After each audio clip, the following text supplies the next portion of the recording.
Hello again, a quick video today on loading a heavy sideboard into a van on your own, screwing it down and getting it off to delivery. Always helps if you've got something with wheels which is sturdy. I couldn't pick this up on my own, but I can pick it up and drag it along without breaking it, as long as it's on my trolley. Second thing you do, put down a sheet.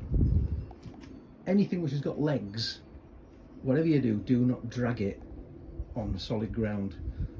However firm the legs look, sooner or later you're going to break one off. So we put down a sheet, and what we do is we lift the sideboard onto the sheet so that if we have to drag it, the sheet moves and it acts as a barrier between the sideboard and the bottom of the van. So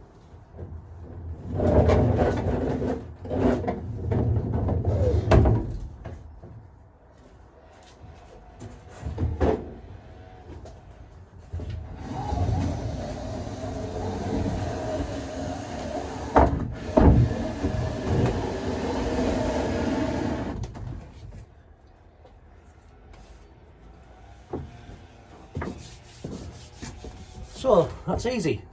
I can't lift this up on my own, but I got it into the van without a problem, no risk of breakage.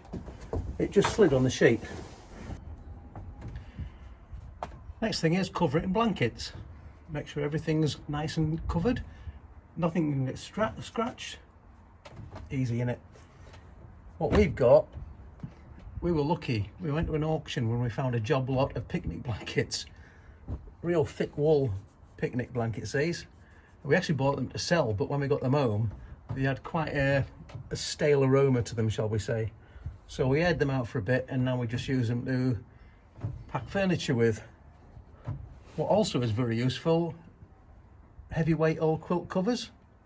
You get a nice king size quilt cover, that's going to cover a decent sized bit of furniture. And seat pads. We often buy seats which have got old seat pads attached to them.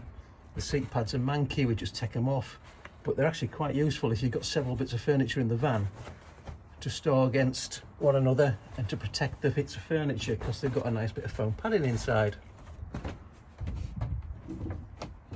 Once you've got it all wrapped up, make sure it's against the side of the van, obviously. And what you don't do now is you don't use rope. Rope, especially the modern nylon stuff, and indeed the old whatever it is, hemp based or however they used to make it, scratches anything, any kind of wood, any kind of finish, painted finishes in particular. Even through a nice thick blanket, wood is going to scratch it. So what we did a couple of years ago, we bought these ratchet straps from Amazon. These are actually Amazon basic range ratchet straps. I think they cost £15 for 4. 5 meters long, if memory serves me right. Great investment. I mean, obviously, if you don't want to use Amazon, don't use Amazon. You can get similar things on eBay and such like. But yeah, these are brilliant. Nice flat surface, doesn't scratch, and you can tighten it, slacken it. Unlike rope, where you know you can never get the knot quite in the right place. I would recommend £15 well spent. I mean, they're probably 20 quid now, but 20 quid well spent. One thing you really need to remember, if there's anything loose, it either needs taking out or fastening down. If it's not on the floor and it's loose, it'll fall out. Now, this sideboard, I can just move the blankets, has 3 drawers. Now, even with these blankets that are on top of it, as soon as you go around a corner, these drawers are going to come out. If there's anything else on the floor, they're going to drop on it, smash it. The amount of times I've put sideboards, dressing tables, whatever, chests of drawers in the van and forgotten to secure the drawers, and one's fallen out on transit, I mean, it's embarrassing. But I haven't done it for a while, and the easiest thing to do, as I say, is take them out and just transport the sideboard with the drawers on the floor, or another ratchet strap. And there we go. I'll just put that ratchet strap resting above the door handles. So these 3 drawers, there's absolutely no way it's going to fall out. This is a really heavy bit of furniture, so it's not going to slide about much anyway, but now it's attached, and I'm fortunate that the van's got a load of D-rings, these little things. It's got them in the sides, it's got them in the floor.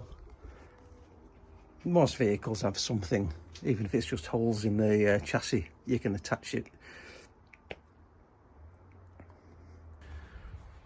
The only other things to remember, if something's got glass and it's removable, then remove it. If something's laid on the floor, it can't fall down. So anything with glass, try and get the glass on the floor. Anything with thin legs, you know, the 60s furniture, 70s, with the thin black legs. If in doubt, and if it's possible, then lay the piece of furniture on its back so it's not supported by its legs in transit. If it's supported by its legs in transit, then there's an awful lot of pressure going through them joints, and them joints aren't designed for movement. They're just designed to hold something up. They're not designed to move it with a lateral movement. So dressing tables, old sideboards with very thin legs, try and lay them on the back. Obviously lay them on a blanket, but make sure that the pressure's on the solid part of the furniture, not on the legs. And that's it really. Quite simple. But if you get it wrong, it can cost you a fair amount of money. Although, touch wood, we have never broken a mirror. I'll be back next week telling you I broke a mirror, but there you go.